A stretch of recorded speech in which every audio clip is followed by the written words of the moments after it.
Coucou mes petites poupées hantées, le sujet de ce vendredi sera attention, et si t'as pas lu le titre, tu pourrais encore être surpris, rassure-toi, Massacre à la tronçonneuse, ou, pour les intimes, Edward Kane.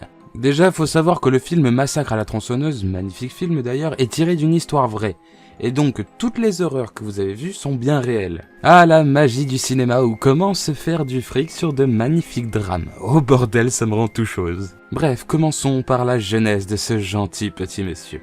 Edward Theodore Kane a vu pour la première fois la lumière du jour le 27 août 1906. Il est le second enfant de parents fermiers, plus précisément de Augusta et George. Il vivait avec ses parents et son frère aîné Henry dans le Wisconsin. Ils ont été élevés par une mère ultra autoritaire à tendance dominatrice et profondément ancrée dans la religion chrétienne. Oh, j'ai été un vilain pécheur, oh oui. Attends, voir. Imaginez 2 secondes le père, dans la chambre rouge de 50 nuances degrés, en train de se faire fouetter sa race par sa femme avec un putain de chapelet.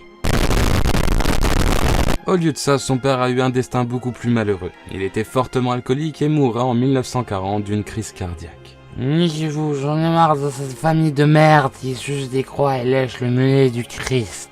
Allez tous vous faire foutre, de toute façon j'abandonne.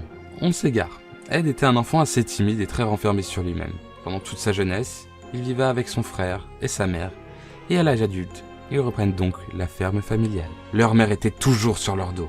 Elle avait un contrôle total sur eux, jusqu'à leur inculquer de ne jamais, mais au grand jamais, s'approcher d'aucune femme, et qu'elle était le diable incarné. Quelques années après, en 1944, Henry, le frère d'Ed, trouva la mort de manière très étrange dans un feu de forêt. Et 1 an après, la mère mourra d'un cancer. Ed était détruit de perdre sa mère, à qui il vouait autant de haine que d'amour. Après sa mort, le jeune Ed scella la porte de la chambre de sa mère, arrêta l'exploitation familiale et vit simplement avec l'argent donné par le gouvernement. Et c'est là que sa décadence commença. Avec tout le temps libre qu'il avait maintenant, plusieurs passions l'anima. L'anatomie et les expériences faites par les nazis. C'est pas beau quand même ce que la mort de nos proches peut nous faire faire.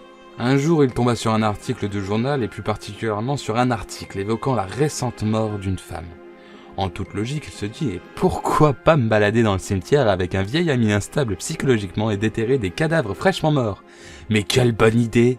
En effet, il déterra de nombreux corps de femmes, car oui, monsieur était très frustré sexuellement, car il n'avait jamais touché à une femme de sa vie et ne connaissait pas le principe du plaisir charnel. Il prélevait donc les organes de toutes ces femmes mortes et commença ses petites expérimentations. Dans sa petite tête, il imagina plusieurs objets de la vie de tous les jours. Un abat-jour en peau humaine, un bol réalisé avec un magnifique crâne humain scalpé, une tête lustre, plusieurs têtes accrochées au mur, un revêtement de fauteuil en peau humaine, plusieurs bracelets en peau humaine, une guêtre en peau humaine, une chemise en peau humaine, et une gaine en peau humaine. Car oui, il voulait devenir une femme. Sachez aussi qu'il avait un costume de femme en peau humaine, avec tous les attributs féminins bien entendu, en oubliant le vagin, car souvenez-vous, il ne savait pas à quoi il servait. À la place, il entreposait les vagins fraîchement récoltés dans une petite boîte à chaussures, et les peignait en argent. Quel artiste quand même. Bon, la police finit par l'interpeller un jour et fouiller toute la maison. Et il découvrit aussi des organes au frigo et quelques plats en préparation, dont un ragoût de tête. Attendez, il récupérait que des corps de femmes mortes, non?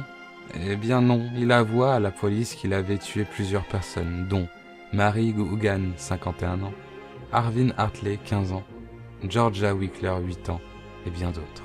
Quel magnifique sujet de vidéo, bordel. Ça m'apprendra à prendre des sujets au pif. Abonne-toi, aime, surtout partage, commente, bisous sucrés et ciao.